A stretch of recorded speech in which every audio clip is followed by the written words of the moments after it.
அண்மை செய்தி. எண்ணூர் அனல் மின் நிலையத்தில் கட்டுமான பணியின் போது ஏற்பட்ட விபத்தில் 9 பேர் உயிரிழந்துள்ளனர். இதுகுறித்தான கூடுதல் விவரங்களோடு இணைந்திருக்கிறார் செய்தியாளர் கதிரவன். கதிரவன், இந்த விபத்து குறித்தான முழு விவரங்களையும் பதிவு செய்யலாம். எண்ணூர் இருக்கக்கூடிய அனல் மின் நிலைய கட்டுமான பணியின் போது சாரம் பில்லர்கள் சரிந்து விழுந்து விபத்து ஏற்பட்டிருக்கிறது. இதில் அந்த பணியில் ஈடுபட்டிருந்த வடமாநில தொழிலாளர்கள் பலர் காயமடைந்திருக்கிறார்கள். 9க்கும் மேற்பட்டோர் மருத்துவமனைக்கு அழைத்து சென்ற நிலையில 9 நபர்கள் உயிரிழந்ததாகவும் ஒருவர் படுகாயங்களோடு மருத்துவமனையில் சிகிச்சை பெற்று வருவதாகவும் தெரிவிக்கப்பட்டிருக்கிறது. அது மட்டும் இல்லாமல் சிறு சிறு காயங்களோடு 10க்கும் மேற்பட்ட தொழிலாளர்கள் மருத்துவமனையில் அனுமதிக்கப்பட்டிருப்பதாகவும் தெரிவிக்கப்பட்டிருக்கிறது.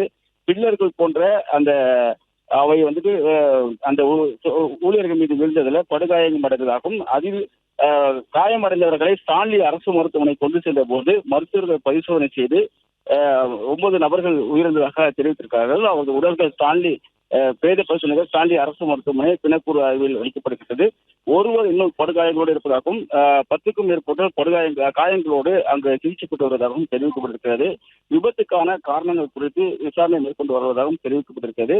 எண்ணூர் அனல் மின் நிலைய கட்டுமான பணியின் போது இந்த விபத்து நடந்ததாகவும் எண்ணூர் போலீசார் உயர் அதிகாரி உள்ளிட்ட போலீசார் தற்போது அந்த விசாரணையில் ஈடுபட்டு வருகிறார்கள். ஒப்பந்த ஊழியர்களை பிடித்தும் விசாரணைகள் மேற்கொள்ளப்பட்டு வருவதாகவும் தெரிவிக்கப்பட்டிருக்கிறது.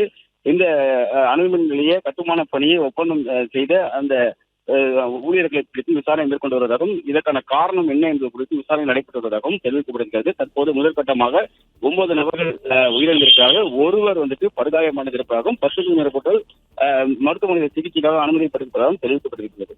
பிளே ஸ்டோர் மற்றும் ஆப் ஸ்டோரில் இருந்து பாலிமர் செயலியை QR கோடு மூலம் பதிவிறக்கம் செய்யுங்கள். செய்திகளை உடனுக்குடன் பெறுங்கள்.